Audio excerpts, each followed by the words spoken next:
Suite aux résultats obtenus, nous avons observé qu'aucune norme avait un impact supérieur aux deux autres parmi les trois, car deux d'entre elles induisaient des intentions d'achat au global des trois produits totalement identiques. Ainsi, nous n'avons pu valider aucune de nos hypothèses.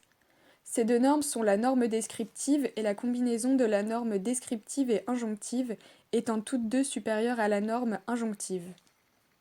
Les individus qui considèrent un influenceur comme une figure de référence ont donc une intention d'achat supérieure au global des trois types de produits lorsque, premièrement, ils perçoivent ce que l'influenceur fait, ses actes d'achat réels envers ces trois types de produits, qui représentent le comportement correct et une source d'information pour les individus. Deuxièmement, lorsqu'ils perçoivent à la fois ce que l'influenceur fait, ses actes d'achat, et ce qu'il pense, son opinion, envers l'achat de ces types de biens, qui représentent pour l'individu à la fois le comportement correct et le comportement acceptable, ainsi qu'une source d'information et de valeur morale.